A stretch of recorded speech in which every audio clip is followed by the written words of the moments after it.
Most bankers aren't ready to help you until after their third cup of coffee. But with Central National Bank's after-hours service, you don't have to wait for the bank lobby to open to get help. You can contact us from 6 to 8:30 in the morning or from 5 to 10 in the evening, and we'll connect you to a real, live, local person who can answer questions and fix problems 7 days a week. Bank different. Bank Central. Central National Bank. Member FDIC.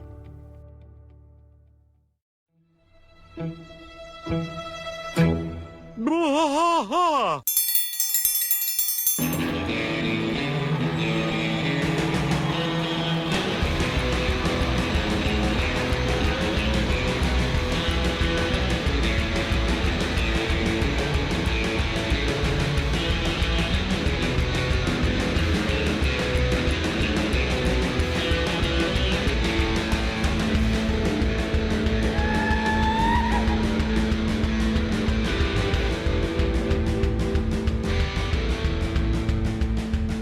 Bwaaa trash fight all through the night, deep in the heart of Texas.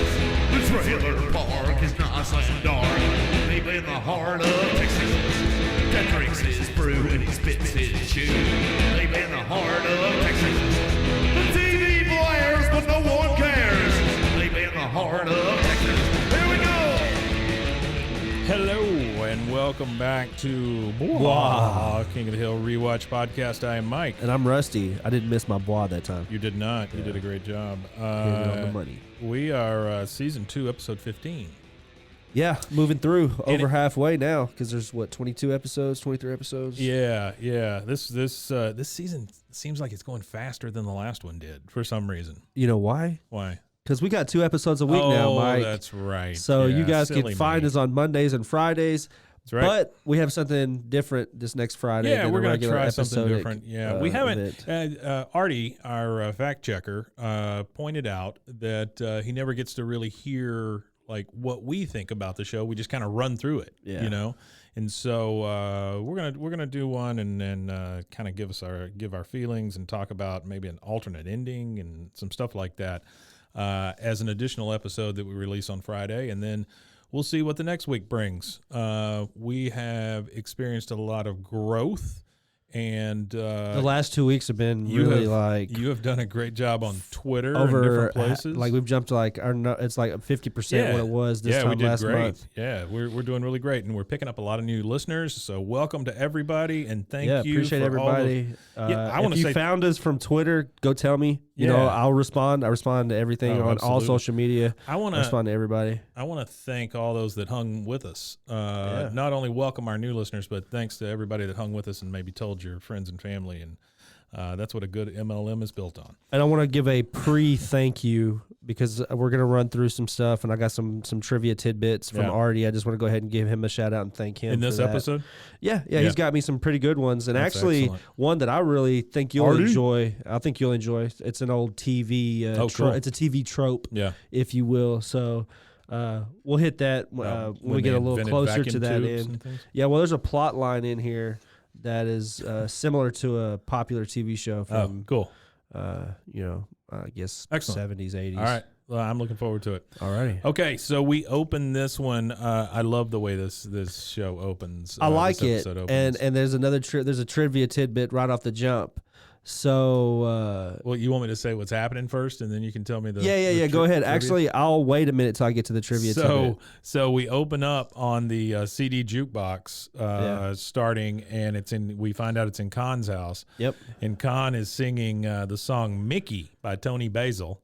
Yeah. Basil? Oh, Mickey, Basil, you're so Basil? fine. You're so fine. You blow my mind. Hey, Mickey. It just reminds me of cheerleading movies. I love the way that he doesn't know the words. That's my favorite part of it. He sings it all out of order and stuff. And then one of my favorite memes of all time for King of the Hill is they go outside and they pan over to Hank. He's watering his grass, and he takes that water and puts it to his head like a gun and just shoots himself. Oh, with the water hose. Yeah, that whole scene. fantastic. I like that scene. That's a great one. And then we get our credits. No bell, no yell. Refreshments. We get that, and then now we're in the Hill kitchen. In the kitchen. And you'll never see that door again from that one episode.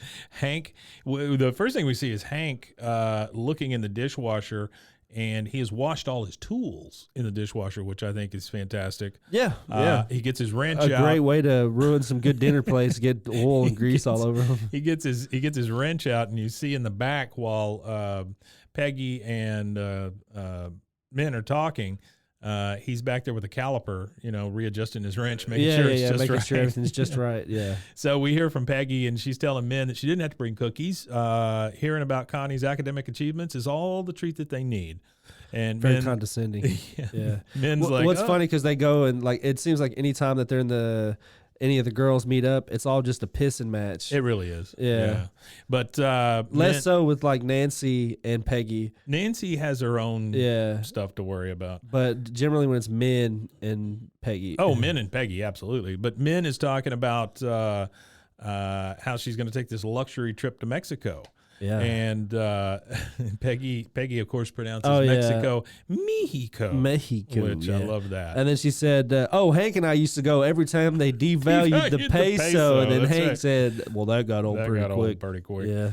She says, Min says, we stay in beautiful Mitad duplex condo with Kahn's brother. You know and what family. Mitad means? Did you look it up? I looked it up just so I'd know what it means because I wanted to make sure that Peggy was using it correctly or half, incorrectly. Correct? It means half or middle or medium or mid-size. Yeah. So the whole time they're saying Mitad. Yeah. They're not thinking that's half duplex. Yeah. So Kahn is setting up this deal to go with whoever they're going with or whatever they discuss. It's Kahn's brother and family. Yeah, his brother and family or whatever. And what's funny about it is which Mitad you never see, by means the way. half. Yeah. So they're ordering half of what they think. Yeah, they're they getting. have no idea. But she's showing her the brochure of this condo, and Peggy's it looks nice, so lovely. And then she asks her what Mitad means in English. First class, deluxe. She says Mitad. That's one of those words that doesn't translate easily. You either know it or you don't. Yeah, that's not how that works. She says extra special luxury, and she says it conveys the idea of simple but relatively clean living. Yeah. So now we're back at Kahn's house, and Kahn is pretty pissed off. He says, stupid brother, now he's back out on trip, and we stuck with full charge for condo rent. That's why we never see him. Yeah. He says he can't afford that because he just bought that big CD jukebox. Okay, now this is where the trivia comes in. Which comes in later also. Yeah. This is where I was going to inject the trivia. Yes, that's what I was going to say. So anytime we see their house, inside of their house from here on out, it always shows that you will always see the jukebox in their house for the rest of the series. Do you remember the CD jukeboxes? Like that? No, I don't actually. One of my dad's brothers, my uncle, he had a jukebox. A big like 45s. It was probably his was not like one of the the rounded ones. His was like an old square one that you stood over and it had like the push buttons. It was older. Yeah, it's got like it wasn't flashy with neon lights. It's got or like nothing. the flat top. It was like one of the old bar ones. Yeah, the old flat top ones. Like you would see in a diner or a whatever. Yeah, like a diner, maybe even like a bar. I've seen them in more often. I've seen them at bars. I was working with my dad when I was 18, and we were going out to East Texas to like Jasper, Winnie, Beaumont area out there, and we went to a bar. And it had a really old, and this was like in the 2000s, and it had like a jukebox from the 70s. Did it have a cigarette machine also? Yeah, it's not a cigarette machine. Yeah. But they were like those cigarette machines, man. C attendant. So you had to go like to the counter and give them the money because the cigarette machine didn't actually work. So they would go over to it with the kids with the key and open it. I think they actually made them illegal at some point. Yeah, I think they are. So you couldn't dispense the cigarets anymore. because kids could go inside there and dispense their own cigarettes. Yeah, it used to be, man. Those things were in every bar. Well, that's what the problem was. Back teenagers, 70s, 80s, boy, those things were everywhere. I mean, even when I was a teenager, they were still in bars. And it had a, and you could go in the bar with like your dad or something like that. Oh, sure. You know, and somebody turn their back, and you just throw a $5 in there and get you a pack of cigarettes. It wasn't even $5 back then. Like you'd put quarters in it. Yeah. But it had a very, you knew what was happening when you heard that thump. You know, you could hear it. Yeah. And it had the pull deal or whatever, and it would drop the cigarette pack. Yeah. Yeah, well, it's a time gone by. That, it is. Everybody had cancer. It was great. Yeah. So I can't breathe, and I don't know why. Let me light another cigarette. Maybe that'll help. They do see Hank walking Ladybird, and Kahn gets an idea and says maybe Cracker Neighbor can be some use to us out after all. Goes out and so says, Cracker, "Howdy, neighbor." maybe Cracker Neighbor. So that is a Caucasian slur there. Yes. But I got a funny story about that too. So here recently on Twitch. Twitch was banning people who were using cracker again, like really in a derogatory way, saying, "Oh, you're a cracker," and people were getting banned for saying the word cracker, and it was, I don't know, it was this whole thing on Twitch for like a good few months where there was some top talent on Twitch that was getting banned for just calling people crackers. Yeah. Well, I have a shirt that says cracker on it, real big, and it's got a trailer on it. Oh, yeah. And I've worn that before, and good. People are like, "Ha, that's funny." You know, they don't understand. It's the band. It's the band cracker. Oh, I got it at a show. Yeah, I'm not it wearing would be it to make a political statement. If it had a really like 4K HD quality saltine on a shirt. Yeah. Oh, they have a few of those. Yeah. I just thought the one with the trailer on it was cool, and then all of a sudden when I wear it, people go, "Ha ha, you're funny because you're white." And so I wore it to a show one time, and it was my wife loves the country music, and so we went to see a country act, and that's where I got called out for it the most. They all thought I was really making a statement there. Yeah, I was not. I was just wearing a T-shirt. You should have just went in there with a red hat on and that shirt. This was before that. Oh, this was before the red hats. Okay. Yeah. That would have done me in. So we transition over to the Hill House. This is later. Apparently, Kahn has talked Hank into going to Mexico, and they're having a taco dinner, which is lovely because Peggy has prepared the taco shells and the meat separately. Oh yeah, it's ready to go. It's a good old gringo taco meal. It is a gringo taco meal. The hard meal. shell tacos, cracker tacos. Cracker tacos. But you see. Okay, so there's a thing, and we haven't even gotten through the first page here yet. No, we haven't. There is a thing. It's all good. When you buy those pre-made taco shells, you're supposed to heat them up in the oven first. Oh, you are? You are. It makes them crispier, and that's why she brings it out on a sheet pan. Right, because she's warmed them up. You know what the widest thing in the world is? What? It's not putting them in the oven. That's even worse. So I was gonna say, my wife never puts them in the oven. Never puts them in the oven. I've never put them in the oven. I'm like, I got to put it in the oven. So I always put them in the oven. No, the widest thing in the world is I bought mayonnaise on your tortillas. No, store-bought tortillas. I do have store-bought tortillas, but non-carb store-bought tortillas. That is the widest tortilla. Yeah. I bought these red things. They are probably about 6 inches long or so and have cutouts in the middle of them, and they are specifically to hold your tacos straight up and down until you eat it. Oh, okay. It's function. Well, I like it. Right? I like function. Because it works with the soft taco, too. You know, it just makes me think. I bought a thing on Kickstarter also not long ago. Well, no, it was a while back, and I never got it. Oh, you need to call them. What it was it was the same kind of thing, but it was for your hamburger. It expands, and you could hold your hamburger so the juices don't drip. Oh, wow. It was actually kind of cool. It was made out of rubber or something. That sounds pretty cool. Made out of lead. I eat a lot of hamburgers, so yeah. It was, but it expands to hold the size of your hamburger. Like it's like a drain pipe or something. I'm a bad King of the Hill fan though, because I prefer my burgers with smoke flavor. Yeah, I do too. I'm sorry, Hank. I think Hank does too. Sorry, deep down inside. Sorry, Mr. Judge. So they're having the big taco dinner, and Hank is explaining, well, sure, there's some pros and cons. You know, it's a good deal. I guess there's nothing tying us to the house now. We've got automatic sprinklers. Yeah, he couldn't go on vacation because he couldn't water his lawn. But there's also cons, and the biggest one being Kahn. Yeah, Peggy brings up that she saw the brochure. The condo is 2 stories and very metad. Very metad. You would barely have to see him. And Hank's taco just crumbles in his hand, which was always a problem. So when you do heat them up in the oven, they do get more brittle. Okay. So his taco. So I identified with this scene very much so that the taco just goes to dust. Yeah. Kind of like because she cooked them too long. Bottom of a bowl of chips. Yeah, little it's all chip dust. It's all dust. And he says, well, if we stayed home, I wouldn't have to see him at all. I can't think of a better vacation than that. And talking about dang old dust in the wind. Peggy says, but it's also an opportunity to learn about another country. The last time that Bobby went to Mexico, he was still on the breast. And, of course, Bobby's taco crumbles at that comment. Yeah. It just explodes. Lou Ann is sitting there also, and she says she loves Mexico because they fast-track new makeup straight to the consumer. Because here in the U.S., the FDA, they test for years. They don't care how you look.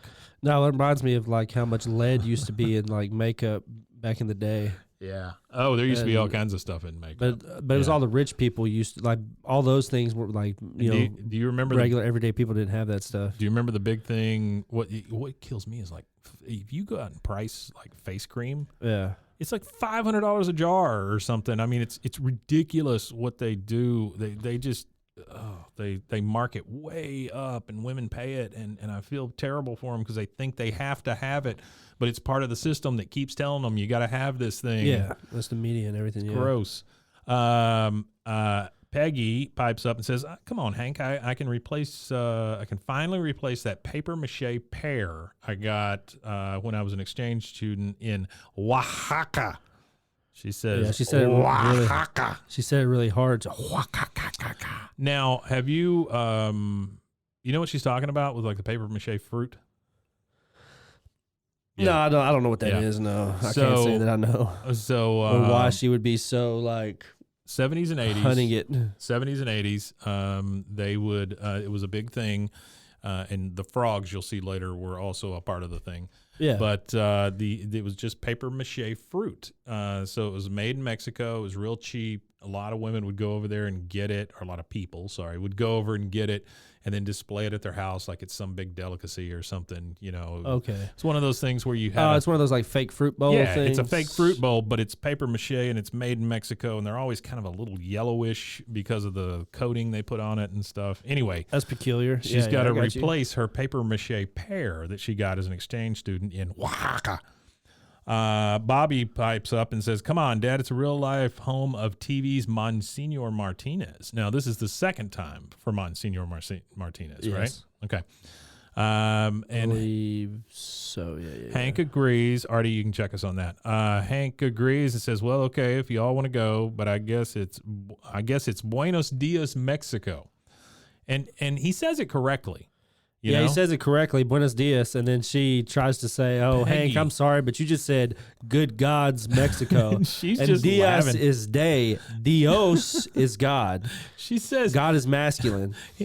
She's like, "Oh, Hank, I'm sorry, but you just said good God's Mexico."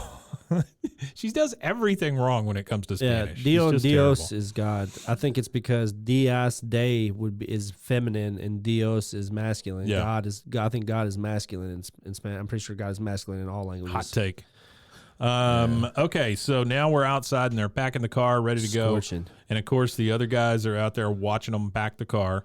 And Dale says, "I wish I could go on a luxury Mexican vacation. It must be pretty expensive to stay in one of those Todd condos." I love how everybody keeps saying "me Todd" and don't know what they're That's right. don't They have understand no how idea what they're detrimental talking it about. is to the whole situation. He says, "Must cost at least $500. Maybe you got it for $350. How much you paying?" I don't know why he cares how much this thing costs, but whatever. And then you get a boomhauer. I tell you what about Mexico, man. You go down there and load up on them dang old chicklets, man. You go wheeling, dealing, watch them dang old guys talking about Caminos dos. Yeah, I like how he stops. He goes, "Caminos dos mujeres." He just stops and says it really good. Mujeres. Yeah. So I remember going to Mexico when I was a kid. I've never been. It was a very long time ago. And I do remember like the kids running up beside the cars and stuff, and they're like, "Chicle, chicle, mister, chicle." And so that's what he's referring to. Yeah, they would sell gum individually, you know, by the piece. Yeah, no, I've never Just been trying to to make a Mexico. few I've been coins, close. yeah. I've been to Brownsville area and stuff like that. I've Yeah. been to places where they're like stopping you at like border checkpoints. Yeah. And then you have to like give them your ID, and they look at your ID and then let you go, kind of thing. Especially now. That's yeah, that's gotten really worse. close. That was in 2009, 2008 when they were doing that. So I've been doing it for a long time. Bill is also there, and he says, I think it's nice that you're going away, Hank. You need a good vacation with your new best friend, Kahn, who you love so much. Yeah, he's jaded about this deal. Yeah. He is. He said, yes, Bill, I love Kahn. Maybe if this trip's work out, I'll marry him and live in Mexico forever. Is that what you want to hear? Bill's like, no. Yeah, he got all wimpy and sad on him. He did. All right, so they get on the road. They get on the road. Kahn and family are in the minivan, the little blue minivan. Yeah, and he's starting to get pissed off because he's doing that thing where he tries to pass her, but every time he tries to pass her, she speeds up, so he's got to slow back down and get behind her. Is it weird that Peggy's driving? No, because it's her car. Anytime it's in her car, she does a lot of. This isn't the only time when it's in her car. Sometimes she'll be driving. I thought it was weird. Sometimes like Hank is driving in her car, and he's always driving, from what I understand, in her truck. Yeah. But sometimes when they're both in her car, she does some of the driving. I just think it's weird that they're doing a 9-hour trip and Hank wouldn't want to drive. You know, it just seems like he's the kind of guy that would want to drive the whole 9-hour trip. Yeah, he does seem like that guy. I don't know, but that is actually against Texas law to do that. When somebody's trying to pass you, and then you meant drive your wife's car. Well, no, it's not against the law. No, this isn't an Andrew Tate situation. But whenever you're trying to pass somebody like that on the highway, and then you speed up and you keep speeding up and you keep preventing them from passing you, that's against the law. Oh, I can see why it would be. Yeah. But Kahn is in the minivan behind the hills, and he says, every time I try to pass, hillbilly woman, speed up. And Min's like, don't be silly. Peggy Hill not even thinking about you. And then it goes to him trying to get around them, and Peggy's driving and stuff. I want to point out here that this is a great example of terrible parenting. Yeah, is teaching your children. Oh, absolutely, to do something extremely dangerous. Remember that Lou Ann's still cause working. A damn wreck. She's still working on her license. You know, she said that not long ago. Yeah. Bobby is back there learning from everything his parents do, and Peggy just speeds up and goes, "Thanks again, hot shot." And so she. Anyway, they think it's very funny. Yeah, they do. They get to the Mexico border. And then Kahn, he gets in the breakdown lane or the non-passing lane and pulls right around them, which I can't imagine that a cop at the Mexico border wouldn't pick him out and go, listen, dude, you can't do that. Pull over. We got to check your car. You know, that would be like the sore thumb. That's what I would think is they would pull over the dude that's being erratic, not the guy just sitting there in his car. No, you would think so. But Kahn pulls around. He thinks it's so funny. And then in Texas, it doesn't matter, if you're brown, you're Mexican. Yeah. So I feel like a border patrol guy wouldn't be able to discern, what's this guy doing? Is he smuggling something? Yeah. I feel like people down there, especially on the border down there, I know there's a lot of so you start offhanded racism. You start seeing the border guards and stuff around because we're at the Mexico border. And Hank speaks up and says, hey, did you see that? You're making a mockery of the breakdown lane. That'd be something my dad would say. He gets pissed when people are like that, and then they use the shoulder to go all the way around because the turn, it's like a turn-only block. It takes forever for them to hit their right turn. I'll pull over on the shoulder and keep you from going. Oh, yeah. Yeah, I do that. I've seen 18-wheelers do that. I've seen guys do that in big trucks because they don't like people pass them on that side. So we're at the border, and we see the big razor wire fence and everything that separates the two countries. And Bobby asked why there's such a big fence, Dad. And he said, well, millions of people come to America in search of a better life, and we've decided we don't need that many. And so Bobby says, did the Susanuzophones come through that fence? And he said, no, Bobby, Kahn applied the legal way. Sometimes the system fails us, which it does. I actually have been through immigration. I've actually been through the entire immigration process. And I was denied my citizenship. And my brother was given his citizenship at the same exact time they denied me and approved him. Oh, wow. Because I was over the age of 18 when we started the process, and there was some weird, law or some weird interpretation of the law. Yeah. And the way it works is the immigration officer that's over your hearing, and it's just you and them and your lawyer in the room negotiating or whatever it is, and they get to interpret how the law is, and then you can appeal it and go through a whole appeal it process. Yeah. But I never did the appeal it process, and I just carried the green card or whatever. But yeah, man, I went through it. The system. So your brother was Kahn and you were Hank. Yeah. Yeah, I guess so. So we see the border guards walking up with a clipboard. He walks right past Kahn's minivan. Again, I would think that he would be the one you'd check out. Kahn sticks his head out. He's laughing. He's chuckling. And he says, hey, check out this dangerous character. Ooh, watch out. You think he's running guns? Sir, pull your vehicle over to the inspection area, please. Again, it's one of those things where it's like yelling fire in a movie theater or bomb at an airport or something. You know, you would That's think usually the person that gets in trouble. This is the guy. Yeah. And tell him you were joking, Kahn. Yeah, Hank is like trying to get in front of this thing, and Kahn says, let him look. You got nothing to hide. See you at the condo. Pulls off and just goes right through the Mexican border, which, again, nobody even checked him. Nobody checked him. Nobody checked him. Nobody even checked him at all. Just let him ride right through. The hills pull over to be checked, and we see a bunch of officers come around. Then we transition over to the 2-floor condo, the Mitad condo. And we get Paul Rodriguez, who is voicing Jacinto, the guy who owns the condo. That is Paul Rodriguez, the comedian. Oh, Paul Rodriguez, the comedian. Yeah, I knew his son a little bit better than him. I just knew the voice, so I had to look it up. Yeah. I know his son better than him. His son is Paul Rodriguez Jr. Yeah, and he's a professional skateboarder. Oh, okay. And I used to watch a lot of his skateboarding stuff. Yeah. I don't really know Paul Rodriguez, the comedian. He was a stand-up comedian. Yeah, as I know. I know of him, but I only know him because I was like, oh well, he's a junior, and then you hear, oh well, his dad's a famous this, a famous this. He was bigger 80s and 90s. Looked and saw what his dad was. Yeah, I wasn't watching much stand-up comedy at that age. Yeah. But he is giving them a tour through the Mitad condo, and he says, don't steal the towels. You take our charge. This is a mini bar. You use, you pay. The mini bar is amazing to me because it's just one of those tiny little mini fridges and a coffee maker. That's really all it is, but it's a mini bar.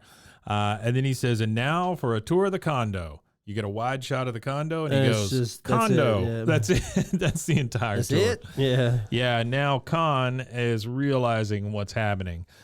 He says, wait a minute, where the rest of it? I pay for Mitad condo, 2 floors. This condo, plenty Mitad, but only 1 floor. What are you trying to pull? Oh, bait and switch? And that's where Paul Rodriguez or Jacinto tells us that Mitad means half, just downstairs, not upstairs. Comprende?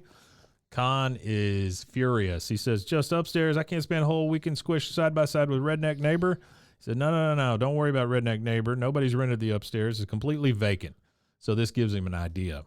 He says, but where the bathroom? And Jacinto says, oh, there's only 1 bathroom. He says, but hey, the tub is big enough for 2 people. It's big enough for 2 people like him and Hank are going to And then you just hear Kahn scream as the hills pull up. Yep. And that is our commercial break. So we're going to take one right there, and we will be right back.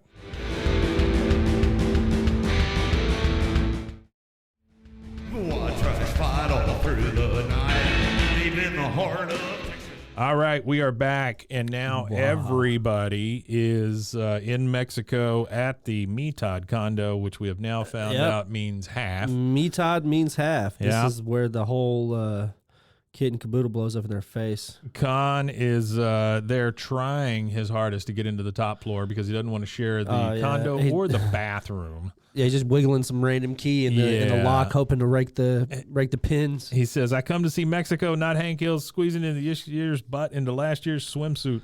He finally gets the door open, and then the Hills are getting out, and you hear Hank say, oh, no, you're not getting upstairs, not after what you did to me back at the border. Kahn's like, oh, okay, you take high-class penthouse with view. We take downstairs hovel. And he throws him the key. He tells him that the lock's a little sticky and you got to rake it like there's no tomorrow. And Hank's like, this is a car key. Yeah, you win new car. Big game show. Just rake it, stupid, and then leaves. And Hank, of course, well, it probably just needs a little WD-40. And it's funny that he packs WD-40 because this is right here where he screams at Peggy, which bag has our bathroom stuff? Then we go to the next day. Beautiful sunshine. There you see the beach right next to the condo. You hear the Mexican trumpet music that plays you in and out and all that. It's very, very nice. Yeah, beautiful little scene right here. Yeah, very neatod. And so now we've got everybody outside and they're getting ready to go tour Mexico. I want to point out that Peggy is wearing the most touristy outfit that you possibly can, which can wear culottes, visor, and tourist book in hand. And then she also has on the fanny pack, right? Yeah. I think she had a fanny pack on too. Yeah, absolutely. If she didn't, she probably did. So she says, come on, kids. Andele, and she says we're off to the paper mache district. Yeah, the paper mache district. The whole district full of paper mache. And then we see Connie whispering over to Bobby. She says, we got to sneak off on our own. And he says, Mom, can Connie and I go play volleyball? Yeah, he looks around. He's like, oh, yeah, hey, can we go do that? Peggy's like, well, yeah, make sure you just apply plenty of sunscreen, honey. We are much closer to the sun here than in Texas, which that's not true. And then Peggy, we go to the switch scene where they're at the market and she's looking around. Well, before that, we get Hank. He's trying to fix that doorknob.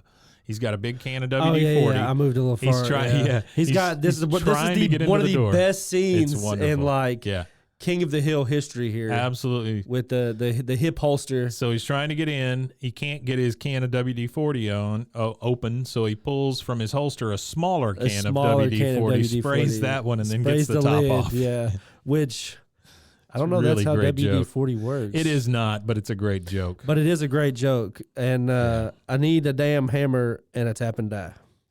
Yeah, that's right. That's one of my favorite jokes. I need a damn hammer. That's one of those iconic absolutely. Sound bites. Yeah. So we're at the market with the ladies now, and Peggy is telling them that the market is just too tacky. Yeah. And this is where we get our shot of the frogs. So these frogs, the Mexican frogs, they were generally real frogs that had been taxidermied and put in positions that were funny. So like, oh, look, this one's a cook. Or look, hello, my darling. This one's like playing WB, tennis. like the WB frog. Yeah. Shout out to the WB. Well, the WD dead frog. Yeah.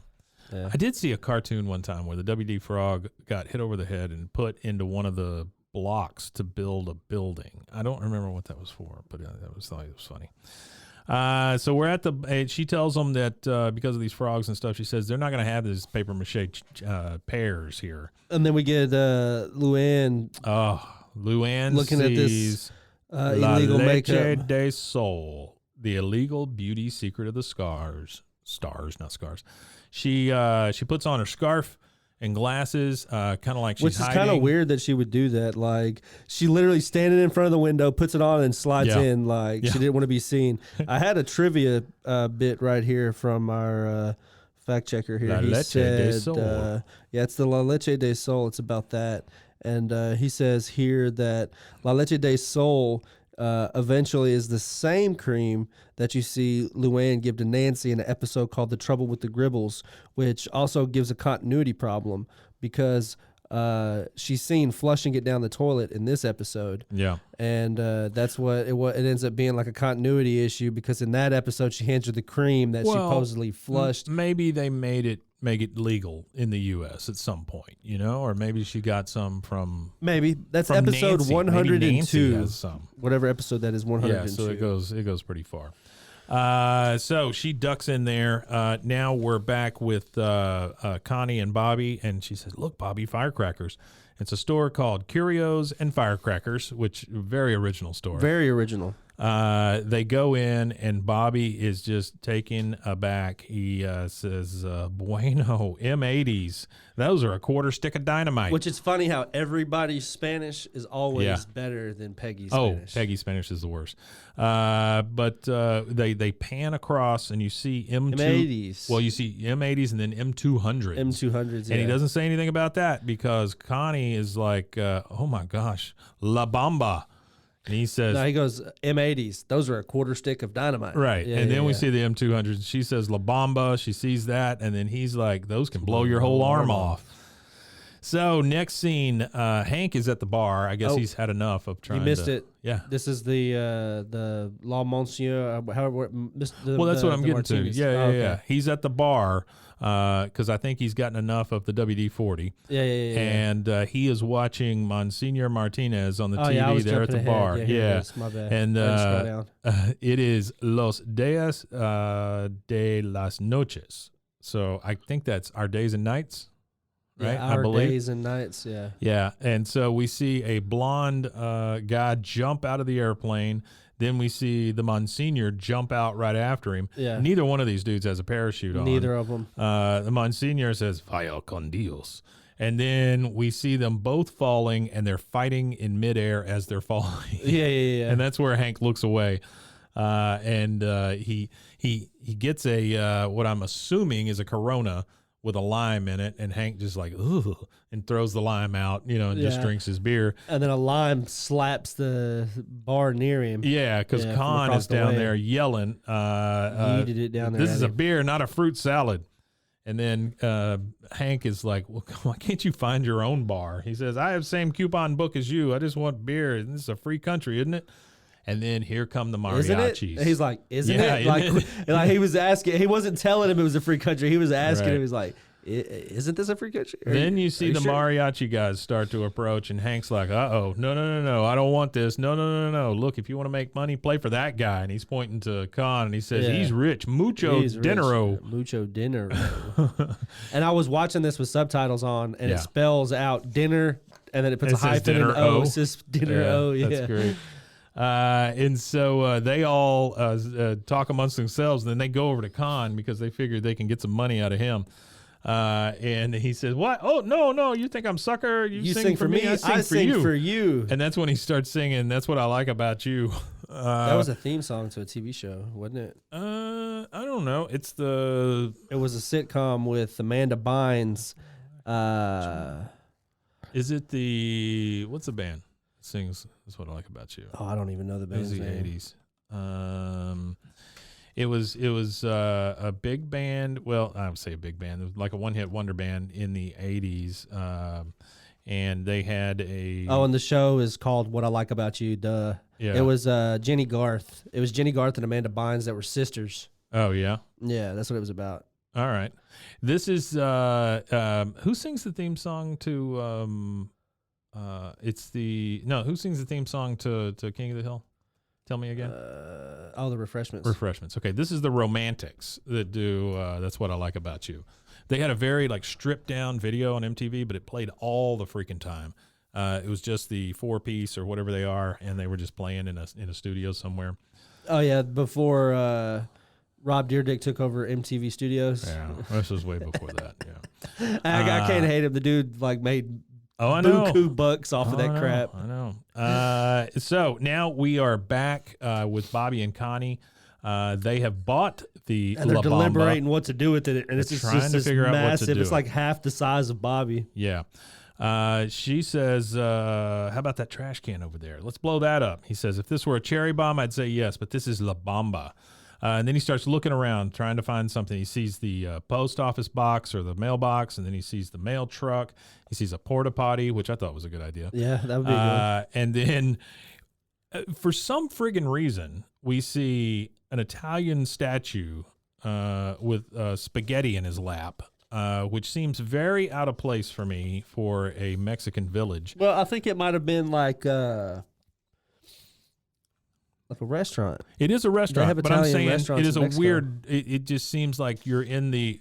For God's sakes, you're in the paper mache district. Oh yeah, and you see the God Italian forbid restaurant in the paper mache and district. the name of the Italian restaurant is Che Pasta. I think what happens is there's like a problem with like the humidity caused by paper mache, so they have to they They have to have. I think what it is good for pasta. Is people think that Mexican food is all Tex-Mex. They get down there and they go, "Ooh, I don't like this kind of Mexican food." Yeah, you go down there. So they go, "Ooh, look, spaghetti. Let's have that." You go to Mexico to eat it at Taco Bell. Yeah, that was actually one of the international markets. There's a whole video I watched, like an hour-long video where they talked about the attempt for Taco Bell to open in Mexico. I think I've seen that and how it completely failed with every attempt. Why wouldn't it? Yeah, that's what I'm saying. Like you could go to your abuelita's house around the corner and go get fresh tortillas, or you could go get the crap made at a factory from Taco Bell. So they see this Italian statue with the spaghetti in its lap. They put it in his lap, fire it up. They're like, my God, this is it. Time to make a statement. This is our chance to make a statement. So they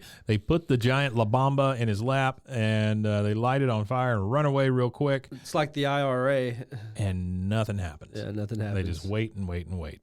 So then we're back to Kahn singing the song. Yeah, we're back at the bar. Do you know who sings the song that he's singing there? This is They Blinded Me with Science. Ooh. She blinded me with science. Tell me the guy's name. Thomas There you go. Dolby. Thomas Dolby. Yeah. And Hank is like, that's a pretty good job, Kahn. I've never heard that song sung with only one note before. Yeah, and all about rhythm. He says, bartenders, two cervezas, por favor. So this is when another one of those chances for Hank and Kahn to kind of be friends, because he was kind of impressed the fact that he ran those guys right off. Yeah, I mean, there's always every now and again they let the wall down a little bit. So I think they want to be friends more than they, I think they do. They love to hate each other. Kahn turns out to kind of be a turd in this one, but yeah, he does at the end for sure. Anyway, we go back to Bobby and Connie, and they're still in the street. They're waiting for this thing to go off. Still, nothing has happened. We're assuming several minutes have passed. Which, if you know anything about dud firecrackers, they do go off occasionally a lot later. Yeah. Because they will simmer. Can. Yeah, so you better watch those suckers. For sure. Kids, stay away from the Lambas. Kind of like a incense, how it burns real slow. Yeah, that's a absolutely same kind of effect. What do you call those things you light a firecracker with? Oh, punk. A punk. There you go. Okay. I don't think they call them punks anymore. I don't think punk was ever right. I think it was pump. No. Is what it was. Come on. Because you're pumping. It's like you're pumping. It's like lighting a cigarette with a cigarette. It's pumping. You're pumping the cigarette. No. My whole life's been a lie. Is that what you're telling me? I'm pretty sure that's what they're called. Let's see if the internet knows. Has the word. Yeah, my dad always called them punks, like the little things, and they would give you a bunch of those. It felt like getting paint at Home Depot, where they give you a bunch of stir sticks, which they now charge you for. But yeah. It is. It is a punk. Oh, thank God. It is a punk. It is safer than a match or a lighter because it can be used from a greater distance. Doesn't use an open flame. They're made of bamboo and a brown coating of compressed sawdust. It's like unscented incense. Smoldering is what stick. it is. It's like unscented incense. The I really thought I was going to have to walk into the ocean because you told me that the whole thing was wrong. The textbook definition is a punk is a smoldering stick. So it's a smoldering stick. Smoldering stick. Yeah. We are back at the market, and Peggy is still looking for her pears. Sounds like a cool metal band. Smoldering stick. I do like that. They just helicopter the whole time. So we're back at the market. Peggy is still looking for those damn pears, and there is a street vendor that sells a lot of the Dia de los Muertos items. Yep. And he's telling her that all of them are authentic. They're locally crafted masks. In the culture, they have deep social and religious importance. Mm-hmm, yeah, that's nice. The tourist shit. Yeah. I taught art for a while and taught at a couple of local schools. And every year at the end of October, first part of November, we would do Dia de los Muertos, like sugar skulls. Yeah. And man, those kids love to do that. A lot of them weren't ever introduced to that culture, even though I had a high Hispanic population of kids. Some of them just didn't know it. Yeah, they just didn't know it. And so that tells you like how America tends to squeeze that kind of stuch out of people. Literally, they used to squeeze the culture out of people. They had so much fun doing those. So they were super cool. Well, it's weird. Like, to me, it's really weird when you see like people get offended about Mexican culture in Texas, or when people are like, "Oh, they need to go back to where they came from," and I'm like, "Well, they came from Texas. Like, it used to be a part of Mexico, right? Yeah. You do realize that like they've been in Texas longer than your ancestry's been in Texas. Why don't you go tell those American Indians the same thing? Yeah, because that's the same concept, really. Yeah, it's freaking crazy. But yeah, she's just like, yeah, that's nice. Have you got any pears? He's like, oh, right, you're here for the paper mache pear. Yeah. So obviously, a lot of white ladies from Texas there looking for paper mache pears. There's a whole racket, and so she shows him somebody's missing out. She shows him the magic combination of a dead frog and a pear at the same time, and the frog is all dressed up with a little scarf. He's got his fork and his knife, and he's ready to eat this giant pear. I don't want to make light out of a horrible situation, but imagine if like there was like this whole paper mache pear smuggling ring, and like cartels were like shooting. Well, there may be villages for paper mache because pears. we see that kind of here, right? Yeah, I guess so. Yeah, there seems to be a little bit of it going on here. He hands her the frog with the pear. She just breaks the frog right off. Yeah, right off of the pear. He says, pockets the pear, throws the frog out. He says, well, the pears aren't sold separately. And she goes, oh, it's perfect. Muchos gracias. I'm not even going to haggle. I have to pay for the frog, right? And he says, yes. So she does haggle. Of course. And so she says, it's so beautiful. I really don't know how I can thank you. And this is where we get a possible smuggling going on here. And this is is where this trivia comes into play. Okay, All so right. this plot line here, so I am going to do a little spoiler before we actually get through this whole part, but this is the best point for this trivia because it gives you a sort of something to think about as we're going through it. So this particular plot line here, it involves Peggy. She goes and she delivers a package for someone. They all kind of suspect that there's drugs in it. Well, there's a Mary Tyler Moore show with a specific episode where Mary is asked to deliver a package from Minnesota to a friend of a friend in Mexico. And the whole time, she thinks that it's drugs, and then it ends up not, of course, it ends up not being drugs in that package either. So it was called, the episode of the Mary Tyler Moore show was called He's So Heavy, He's My Brother. So she delivers a package for a Mexican immigrant who her friend and neighbor, Rhoda Morgenstern was the neighbor's name. Yeah, she had her own show. Yeah, she did. Rhoda. Yeah, Rhoda. Yeah, absolutely. Which is not as good. Not as good at all. Didn't last near as long, and probably was canceled within a week. But she was wrong. They wrongfully suspected this guy was a drug smuggler. So when they go down there, of course, Peggy's package ends up being a pear. Well, their package ends up being... Don't spoil it. We don't know that toucan. yet. Well, I told you there was going to be spoilers. Yeah, well, I'm just saying. It ends up being a toucan, right? 2 candles. Oh, 2 candles. 2 candles. So that's what she ends up smoking. You were going to say toucan. I thought I was really smart being able to get ahead of that. And so he says, Senora, I have a friend just across the border, and I don't trust the mail. The address is on the box. Would you deliver it to me? And I just wrote down the words, mule box. Mule box, yeah. So she says, well, that'd be my pleasure, amigo. Gracias. Oh, my, it's wrapped so pretty, isn't it? And she's talking to Luann. She says, I wonder what's in it. Not Luann. She's talking to Min. Min. Yeah. Sorry, and Min. So, yeah, we run through all the characters. Con Min. Bill. One of the Sufanusen phones. Boom. There you go. Yeah. And she says, I'll tell you what's in there. Cocaine, black tar, PCP, you name it. I see 2020 special all about this. You mule, Peggy Hill. Yeah, you're a mule, Peggy. It's wrapped like a damn Christmas gift, though, or a birthday present. Yeah. I mean, it's good to be suspicious, I guess. It's not like they know the guy. Sure. Unless Peggy has specifically went to the same guy and got him before. But, gotten pairs before. But it doesn't, we obviously know this is the first time she's been there since she was in whatever school she said. Exchange program. Yeah. So we... Paper mache pear. I just don't understand the appeal. We're back at the condo, and Hank is still working on the door. And we see Dale come out of the bushes. He says, Hank Hill, is that you? He said, Dale, what are you doing here? And that's weird. Like, if one of my friends popped up somewhere like that, in another unannounced, in another country, a 9-hour drive, Dale. He said, I was just out for a drive. Thought this place might have clean faculty or facilities. Yeah. Hopefully they've got clean faculties, too. Clean faculties. Managing the facilities. He goes, well, I guess it's a 9-hour drive. I guess I better stay then. So he literally drove 9 hours, hid in the bushes until he saw Hank, then pops up and then invites himself to stay.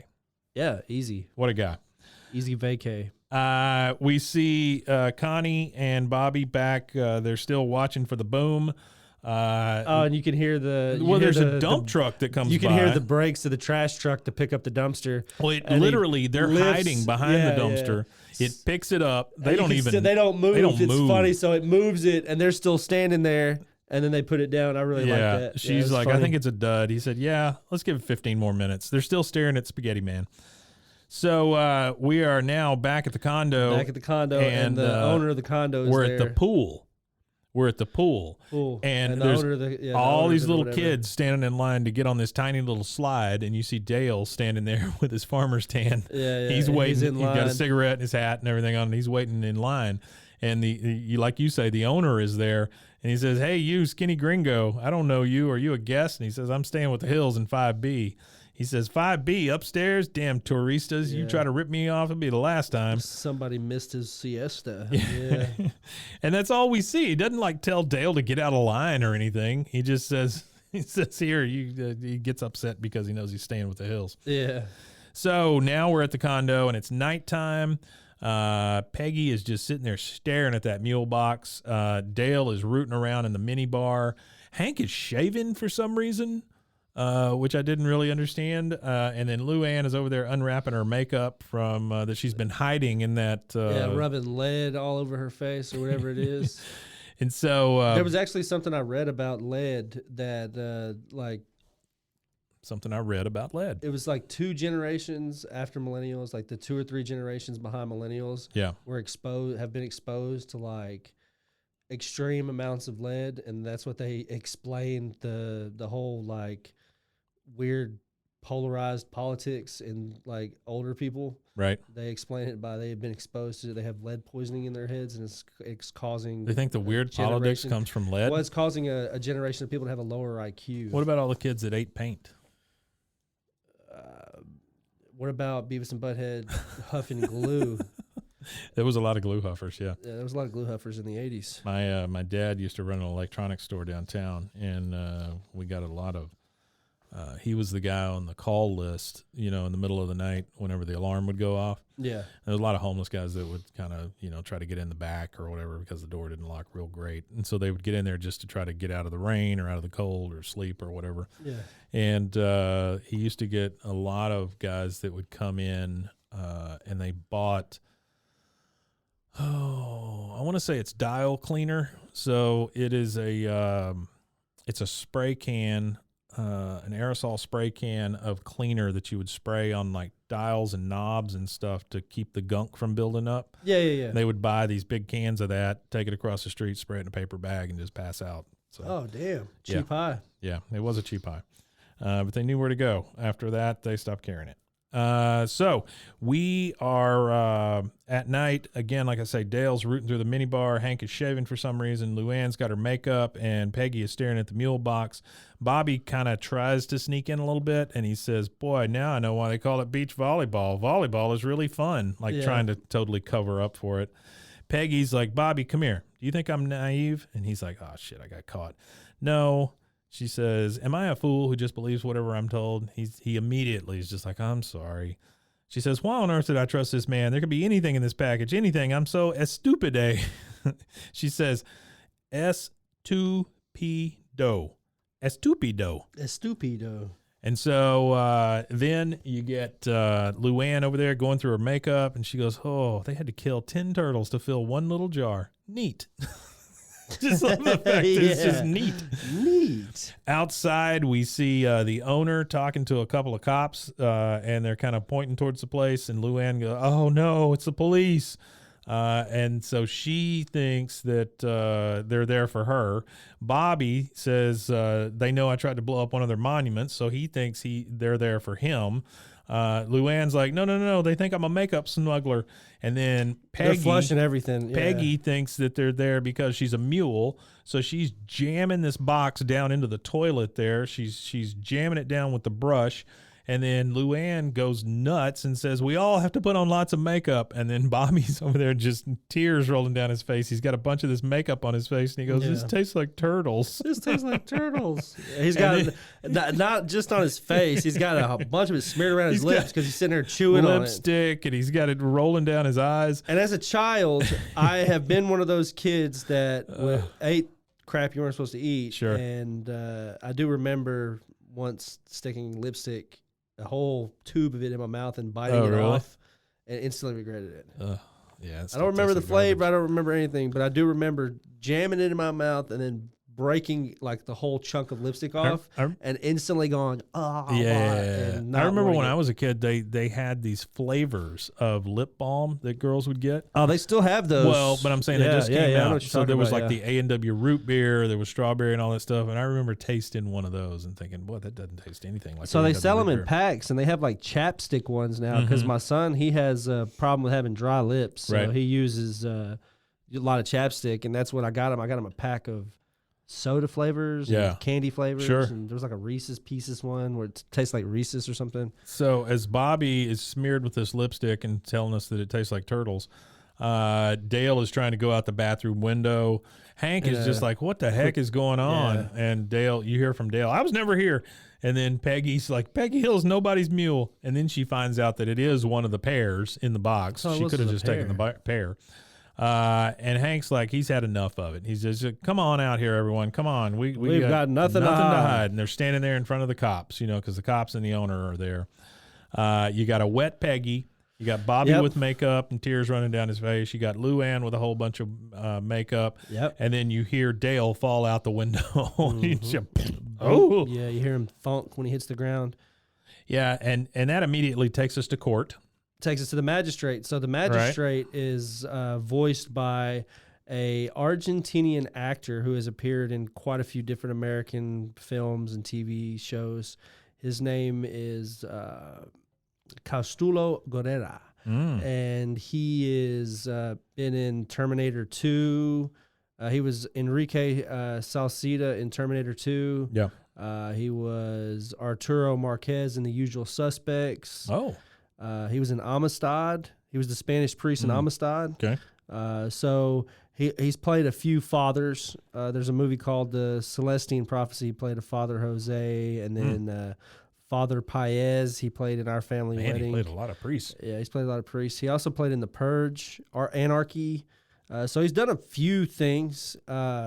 As far as voices and stuff goes, too, he's done some. Well, he's in this Duck Dodgers, Star Trek: The Next Generation. He did an episode on. So he's one of those guys that's been in a few different things. He's in this for a very short amount of time. Well, he's in a lot of things for a very short amount of time. He says, but he is definitely renowned. He's even been in some of my favorite video games. He's been done voices. He voiced. Oh, man. Anybody that's played Diablo 2 will know it. Geglash. He did a voice for Geglash in Diablo 2. Yeah, I'm not up on my Geglash. Yeah. He for says, those of you who know that, yeah. He says, you will pay the condo manager 8,000 pesos. And then, of course, Dale, being Dale, says, but the key fit, you must acquit. And he says, 10,000 pesos. And then he has the bailiff confiscate their identification, which, good Lord, Dale, just shut up. Right? Yeah, Dale talks too much. But how much is 10,000 pesos, though? Oh, right now. Do you know what the conversion rate is? Yeah, look at the conversion rate. Because it can't be a whole heck of a lot. I can't imagine it's how many Mexican pesos are we talking? 10,000. 10,000 is probably $5,000. Oh, I doubt it's even that much. No, $500. $500. So 10,000. Yeah, because it's 5 cents. Yeah. 5 cents. So between these three guys, they can't come up with $500 to pay this thing off. That's crazy. And so I think it's funny the way they start talking about it, because the next scene is you see them back out on the street. And by the way, it's just the three of them for some reason. It's and I don't even know why Dale's there, to be honest with you, because the crime, quote unquote crime, is just between Hank and Kahn, right? Because Kahn rented the place. Hank's in the it wouldn't upstairs. be as fun if we didn't have Dale with us. That's true. That's true. That's true. You know, and what I like about this episode the most too is it really does touch on the immigration stuff. Oh, it absolutely does. Like the immigration issues. Here in a minute, like we get to a lot of the immigration issues. Yeah.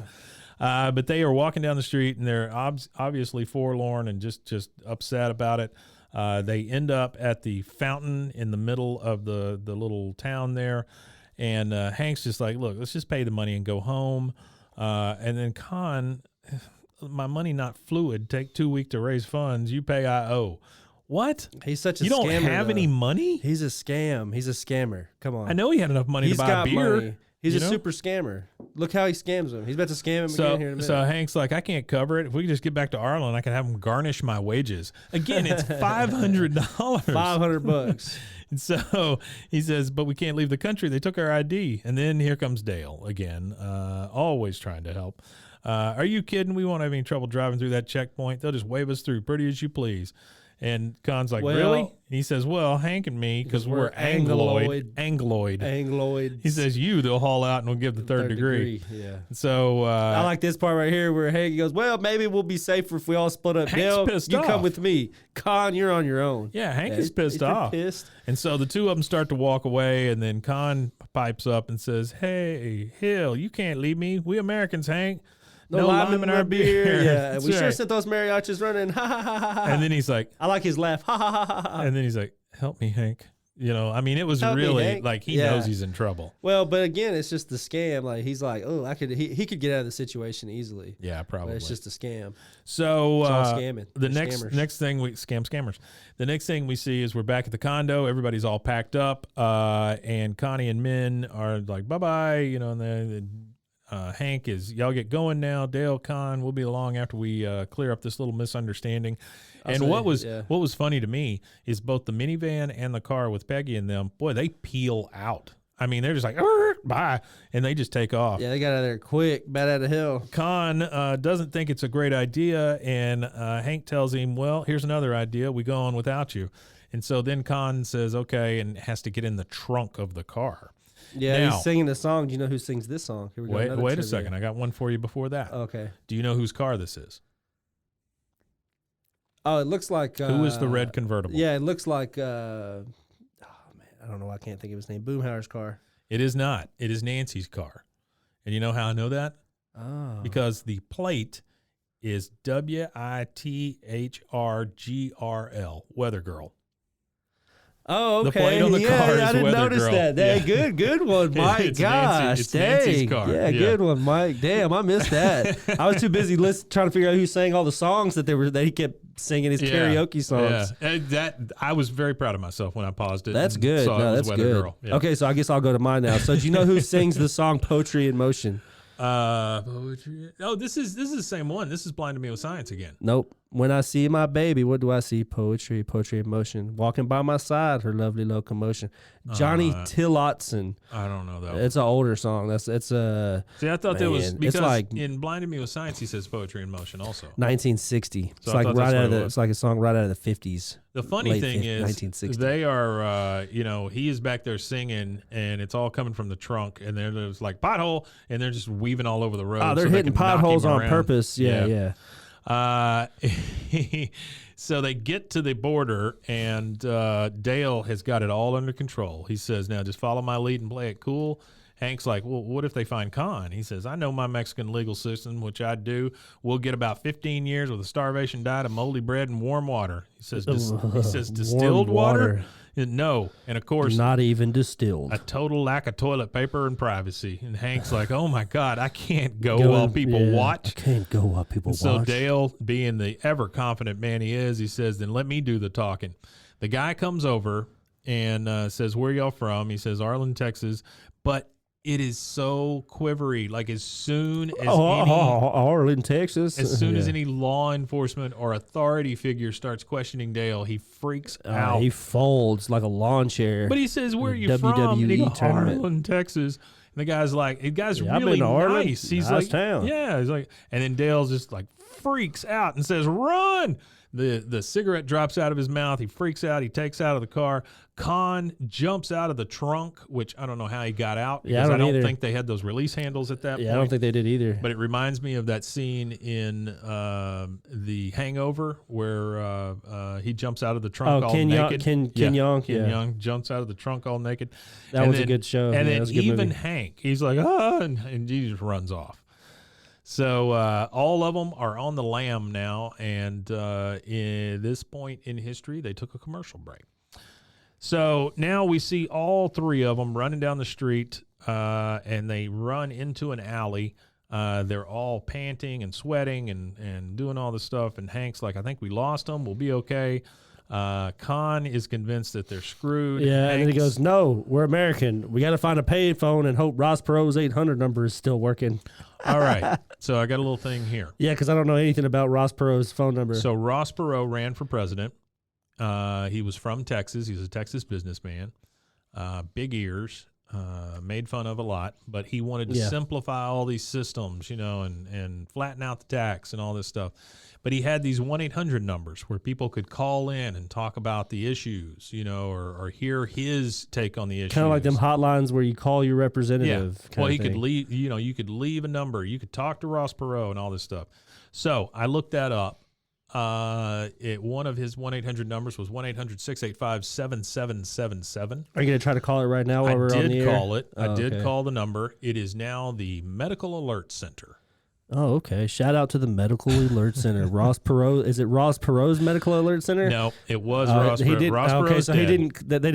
They didn't hold on to the name or nothing. I was really hoping it would still be a phone answering machine. I was hoping that when you called it, no matter what it was affiliated with, was Ross Perot. Ross Perot's Medical Alert Center. Ross Perot's Medical Alert Center, and that his family was getting like royalties for the usage of his name or something. Ross Perot's Medical Alert Center. Are you on the floor? Yeah. I have fallen and I can't get up. Kahn says he's not worried about it. Why you want to call that nut? The border is right there. Millions of people cross over every day. We can too. No big deal. Hank, of course, being Hank, says, illegally, no. America's my country and I love her. I wouldn't enter her in any way that's unnatural. Yes. What a weird What phrase. a weird-ass phrase. Yeah, that was really, really weird. So, yeah, I actually came here illegally. Yeah? Yeah, so I was an illegal immigrant until Get him, guys. I was 21. Until I was 21, I was illegal. Yeah. We were what they call visa overstays. So we came here on a travel visa and never went home. Oh, wow. Okay. We just stayed here. Yeah. Well, good for you. And then Dale pipes up and says, "We have no choice, Hank. The INS had their cameras trained on us. The border guards think we're smugglers. I'm too pretty to go to jail." Which he is not too pretty to go to jail. No. We are back in the street, and they're wandering around trying to figure out what to do. They wander upon these two, and here's what I wrote down: blonde twin douches.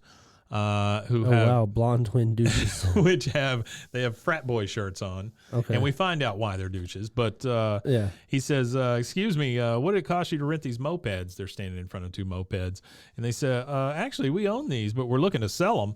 He says, "Well, maybe we can help each other out. The only thing is, we're a little short on cash." And these two douchebags look at each other and just like raise their eyebrows. Next thing we see is all three of them on mopeds. Of course, Kahn is sitting behind Hank on the same moped. Yeah, which is weird. And then Dale. You figured Hank would make him ride with Dale instead of him. Yeah. But he's sitting behind him. Kahn is griping because that watch that they traded apparently belonged to his grandfather. And then you see Dale, and he doesn't have any pants on. He's in his whitey tighties, and he says, "That was my only pair of button fly jeans." Yeah. So they are. There's a lot of scenes with him just in his whitey tighties running around. And then they flash back to the place where they got the mopeds. Two poor tourists come out, and they're looking for their mopeds. They don't know what happened to them. So obviously, they got the jacked. two guys were douches. They sold mopeds that weren't theirs for a watch and a stolen pair of mopeds. button fly jeans. Button fly jeans. So we're back. Have you ever worn button fly jeans? Yeah. Oh, yeah, absolutely. I think it's ridiculous. I'm not sure why zippers are bad. I don't understand. I never really understood those. Fine. Well, not only do zippers work just fine, it's like, I don't know, form and function at the same button time. Flies were it just seems like it takes forever to take a piss with button flies. They were around before zippers. Yeah. So, like when denim jeans or dungarees were first invented, I mean that's the only you had. It was to a get button them. fly. Yeah, you had that to get all them they had was a button fly. Closed somehow. So that's what they did. Okay, so we are back on the road. And Dale, of course, is weaving all over the place, wanting people to look at him. Ha ha! Somebody look at me. They finally look over. Yeah, he's doing no hands or something. Yeah, such an idiot. They finally look over, and of course, Hank and Kahn crash because they're looking back at him. The second they look back at him, boom, they hit a rock. Yep. Yeah, literally, like as soon as he turns his head. And the only thing Dale can ask is, "Did you see me?" And yeah, well, we saw you, bud, but you're a jackass. Hank says, "Yeah, Dale, you looked really cool for your next trick. Why don't I kick your ass?" Kick your ass. And then he tells Kahn to get on the back, and then he tells Dale, "You're Lucky Pierre." I've never heard that phrase in my life. Lucky Pierre. Heard that. It obviously means you got to sit in the middle of three people. A Lucky Pierre. Let's look that up. The middleman is Lucky Pierre, which we need to be like. I don't really understand, but well, here we go. Great. The Lucky Pierre from the Urban Dictionary. Let's see what it says here. Okay, so. Okay, I'm going to tell you what I think it means. Okay, let's see what you think it means, and then I'll tell you what it means. I think it means a threesome, and the guy in the middle gets to both enjoy and be enjoyed. You understand what I'm saying? Okay, so the person in the middle position. Hold on. A Lucky Pierre. The person in the middle position of a three-person threesome. Yeah. To achieve the status of a Lucky Pierre, they must be both penetrated by the person behind them and penetrating the person in front of them. That's what I thought. But the key is simultaneously. Sure. So there you go. And why Pierre? French? I guess that's where we got this position from the French. Thanks, French. Yeah, I don't know. I don't know why it became Lucky Pierre, but it's specifically the middle guy in a gay threesome. I'm gonna start calling people Lucky Pierre. Or Unlucky Pierre, depends on if you want to be there or not. They start the one moped back up that's still in good shape, and of course it's Dale's. The engine sputters out real quickly. Oh, yeah, and then the tires are flat as hell. They're barely moving. They're screwed. There's too much weight on it. Yeah, so they get off. Kahn says it'd be faster if we walk, and then they start walking in the desert. Kahn knocks Dale's hat off, and he says, Did you see? Getting back at him. It's now getting towards nighttime. You hear the crickets chirping. They're walking in the desert, and some more people that are trying to cross the border start coming up on them. And Dale's like, "We've been captured," and they become part of this group of people. And here's where we get like a statement on immigration. Yeah. They get to a part of this group of people that are crossing the river and coming into Texas illegally.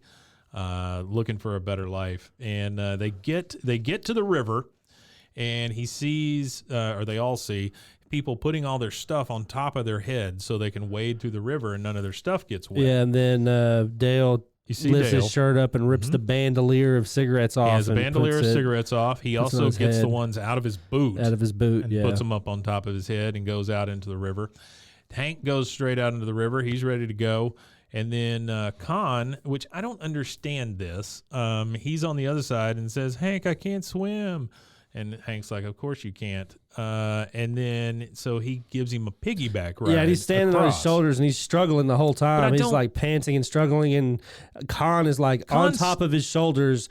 Oh, look at the mighty river. So much beauty, Kahn so much still power. Going to get wet here, right? Humbles a man. So I don't Hank? understand this. Well, it's walking. He tells him, he says, you're a good friend, Hank, and friendship based on truth. I broke into the top condo on purpose. So he gets off. He falls off of Hank. Well, he gets thrown off of Hank. Hank throws him off because he goes. Right. He tells him right here. He goes, "You good friend, Hank, and friendship based in truth." That's when he throws him. And then he goes, "I broke into top condo on purpose, and I'm sorry." And he goes, "Well, what? Damn you, Kahn! It's your fault." And he throws him. And then Kahn just swims right over there. Not only does he swim like he's been swimming for his entire life, which. Him being Laotian and saying he can't swim would be hard for me to believe because if we didn't have dams where we're at right here, we'd be underwater probably because of the way the river moved. He says, Kahn, I thought you said you couldn't swim. He says, yeah, I'm a big fat liar. Big fat liar. I don't understand that, Kahn. I just, not the C-O-N, not because he's petty. K-H-A-N. It's because he's petty and weird. So they get to the other side of the river, and Hank sees stuff floating in the river. He talks about how it's filthy. Yeah, it's filthy. Look he at picks this. up a pair of underwear that's floating around, and then from the side you hear, Hank, little help here. So we understand that it is Dale's underwear. We see also somebody that is crossing. She's wearing a USA shirt with an American flag on it, and she goes, he won't last 2 days in the U.S. Yeah, that made me laugh. Yeah, he won't last 2 days in the U.S. So they get to the big fence, and Hank is kind of in awe. He says, America, Texas, home.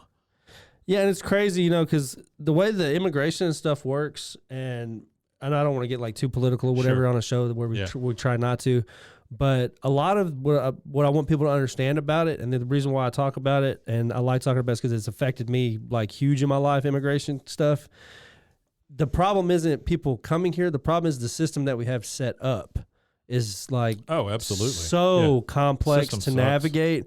It's just really complex to navigate. It's expensive. It's outdated. They ask you ridiculous questions. One of the questions they asked me during my whole process was if I was affiliated with the Nazi Party of Germany of 1945. That was the exact phrasing. Wow. And I was apologized to. This was like 2011 or so. Okay. All right. And they were asking if I was affiliated with the Nazi Party of Germany of 1945. And they even apologized to me. The lady that had to ask me all these questions. We're thinking the questions might be a little stale. Yeah, they're more than stale. No, it's just a whole system is antiquated. It's hard to navigate. If you were, would you tell them? You see what I'm saying? I mean, I don't think anybody that's just would, the stupidest thing. That's what it is. Just one of those. This is what she said. She said, this is one of those questions we have to ask. Yeah. no matter I'm sure. what your affiliation is with anything. It's just a weird question. Oh, you don't put it on are those you a folks. prostitute? Literally, she said, are you a prostitute? Yeah. Do you sell drugs? But I mean, you don't put it on those folks. It's just their job, you know? Yeah. Well, that was the lawyer's. It was the lawyer's paralegal that had to do all that. It was a part of the paperwork or whatever sure. for the immigration stuff. And that's what she said. She apologized. She said, well, these are absurd questions, and I realized that you're only, at this time I was only in my 20s. She goes, I know you're only 21. There's no way you would be affiliated with the Nazi Party of Germany of 1945. Yeah. And I said, well, you need to update that then, Nazi Party of whatever's going on. He said, update the date a little bit. He said, no, but I'm a big fan. Yeah. So he again, Hank is taken back, America, Texas, home. And then here comes Kahn. Look how easy it is getting in this country. Oh, I can't believe I had to learn a Bill of Rights. When am I going to use that? And Dale pipes up, you'd be surprised, Kahn. I take the fifth on a daily basis. Yeah. I thought that was great because he was quick with it, too. He was quick-witted. He comes to, he's just going to jump onto the fence. He jumps about 3 inches up, and then they have to help him over. Yeah, so he boosts. So Hank boosts Dale over, and as soon as he boosts Dale over, Kahn just does like this leap and jump, runs up Hank, and then runs over him. He's very athletic. Don't let like he's like an MMA god. He's like super athletic and of course, Dale is just gone. Out of there. Poor Hank, he's on the other side of the fence, and you see the guard lights and the dramatic music starting to swell. You got to give me a hand, Dale. He's just looking for anybody. Yeah, Dale. You can see Dale running from bush to bush and then sprints out of there. Yeah, and then finally, Kahn does something decent, and he says, Gribble gone, take my hand. And it's funny because you know, the scene is they join hands like two colors. Two wrists. You know, they grab each other's wrists. The unification. Yeah, it's very unifying.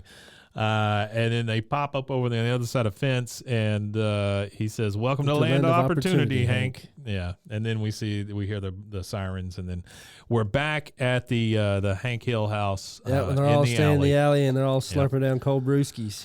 Yep, and we hear yep. And then, of course, we've got a fifth now. Kahn is out there with a beer, and he says, hey, you know what's funny? For once, he's actually out there enjoying a beer with him. He says, this time I own Texas soil first. Ha, he's the immigrant. I smuggle him in. Talking about Hank. And Hank's like, very funny, Kahn. He says, hey, I live next door to Alien. My property worth nothing now. Hank laughs. He says, you get you get in the baby way. I had to memorize all presidents. You couldn't do it. That stretch between Polk and Buchanan wipe you out. So you ever hear of Garfield? He more than a cartoon cat, you know. He's part of my country's history. Now, here's what I want to know. Did President Garfield have something to do with where he came from? Because I have no knowledge on President Garfield other than the fact that he shares the name of a cartoon cat. This would have been maybe World War I-ish? James A. Garfield? Nah, way before World War I. He's more like it's the 1880s? 1860s. Okay. 1861 to 63. So he's the president right before Lincoln. Artie, deep dive. He's the president right before Lincoln. No, I know this one. You said this one out already. Yeah, no, James A. Garfield, he was the president, it's right before Lincoln. Yeah. I'm pretty sure. Did he have anything to do pretty darn sure. With Laos? Oh, no, actually it was hold on. Rutherford B. No, Hayes? Chester A. Arthur. So it was him, then it was Chester A. Arthur, and then I think Chester, see, I'm telling you, all these presidents right here don't really matter. No, it wasn't Chester A. Arthur. Don't matter. That's not a president. Well, anyway, I would love to hear from Artie how Garfield is tied into. I think he's saying that his country is the Laos. United States. I think that's what he's meaning by that. Maybe he is. I think that's what maybe it there is. was a Laos tie. I don't know. I think that's what he's saying. So we get the birds chirping and everything's great now, and we get our credits. During the credits, we see outside of K Pasta. Okay, hold on. I found it now. Okay, so it goes James A. Garfield. Then it goes Chester A. Arthur. That was him for sure. Then it goes Grover Cleveland. And these were all short terms, 2, 3-4 year terms. And then it was Benjamin Harrison. So these must be the guys after. Oh, yeah. They're after Lincoln. The Civil War. Absolutely. I don't know. Are they after Lincoln? Yeah, but we're back at our credits. He was the 16th president. Yeah, so during the credits, we see the Italian boy with the pasta in his lap outside of K Pasta, and we never see it blow up. So it was truly a dud. Never see it blow up. And according to the trivia here, we've got a trivia line about that. It says a firework that size would most likely blow the entire front of That's the what building I'm thinking, off. right? Yeah, I mean, that would have been a terrorist act. But we do get at the 20th Century Fox, we get Monsignor Martinez saying, "Vaya con Dios." Vaya con Dios. And that's it, man. That's that is the episode. end of that episode. That was 3 days of the condo. Yep, the condo, which is actually that was another trivia deal. It's like 3 days of the Condor, right? That's a movie, right? Yeah. That's what it was. 3 days of the Condor. So, want to thank everybody again for tuning in, checking us out. We appreciate everybody that's new, and of course, we appreciate everybody that continues to listen to us, and we hope that everybody that's just finding us for the first time, y'all continue to enjoy what we're putting out.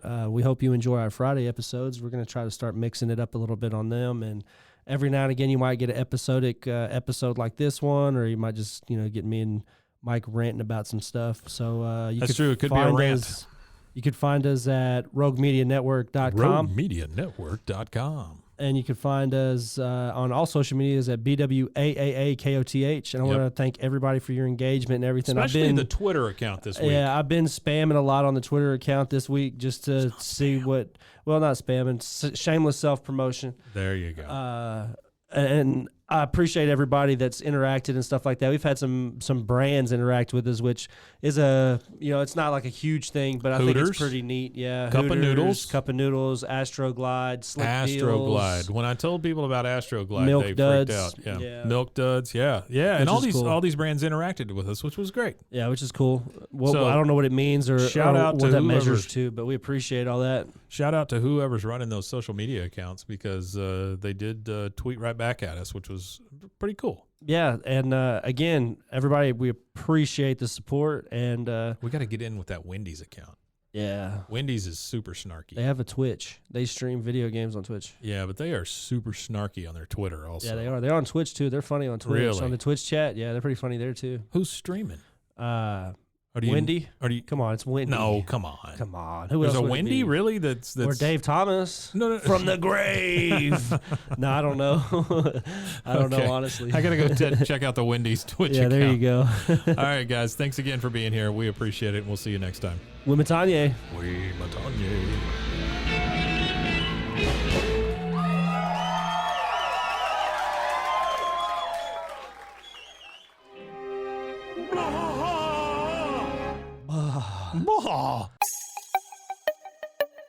This has been a Rogue Media podcast.